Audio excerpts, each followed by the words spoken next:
Our next type of preventive control is the supply chain preventive controls. This will be our last one.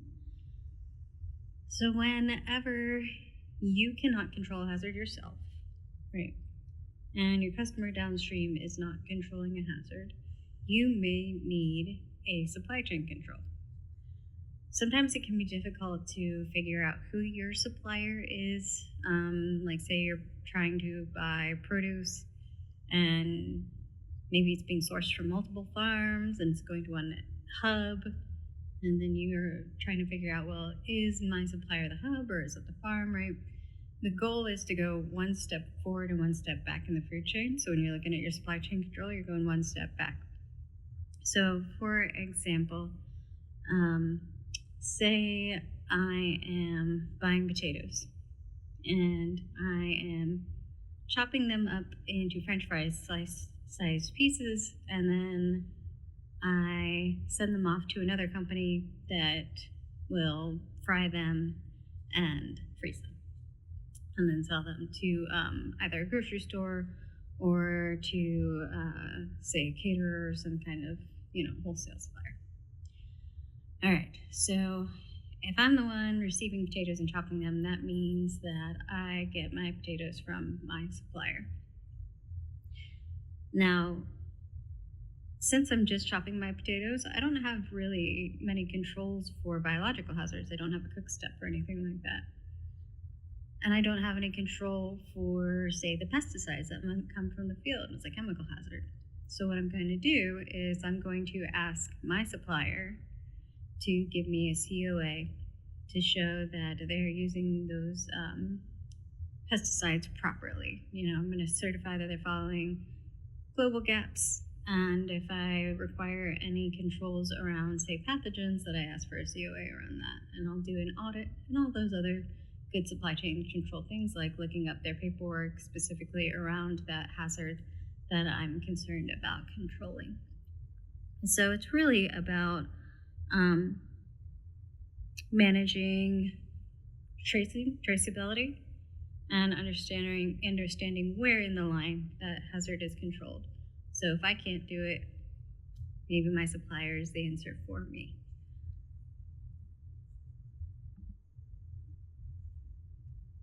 You are required to use approved suppliers. That means somebody you've already vetted. So you've already done the audit or had somebody else do the audit. So you might have a third-party auditor, like an SQF auditor or somebody like that.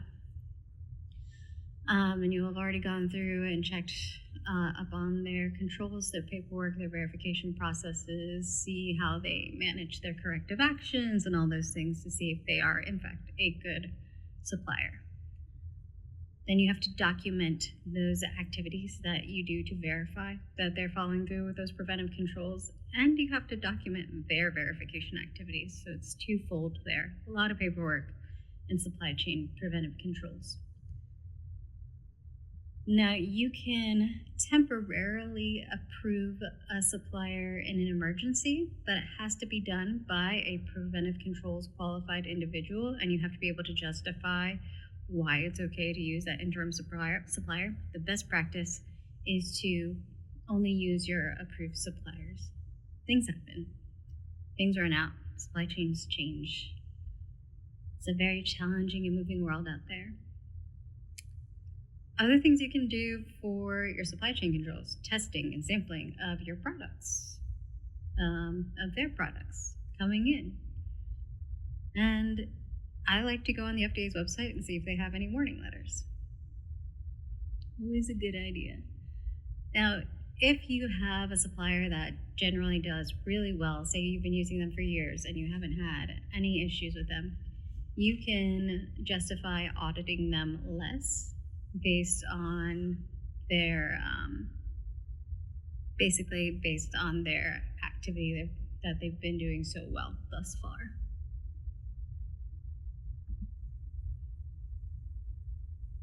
So there may be times when you have a product that doesn't require any kind of control because there's not really a real hazard associated with it. So for example, vinegar.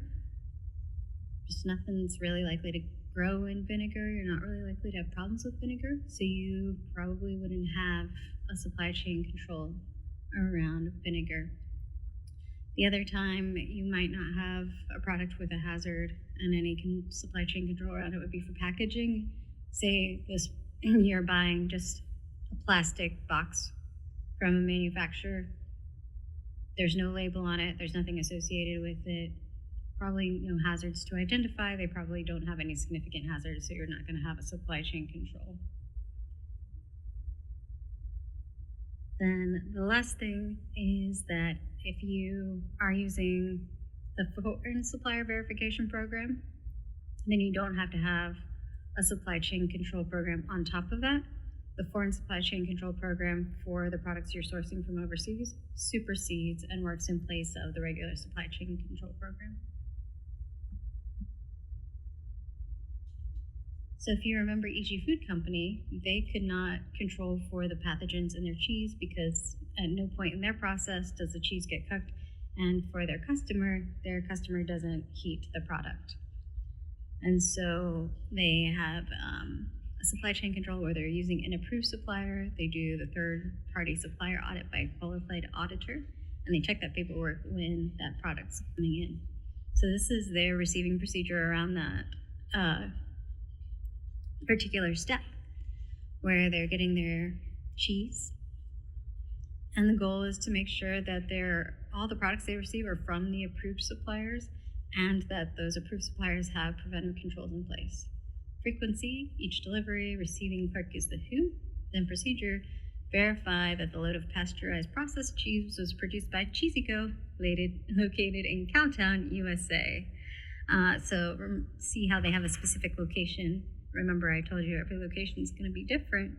So you've got to make sure that even if it's from the same company, it's coming from the location that you audited and verified.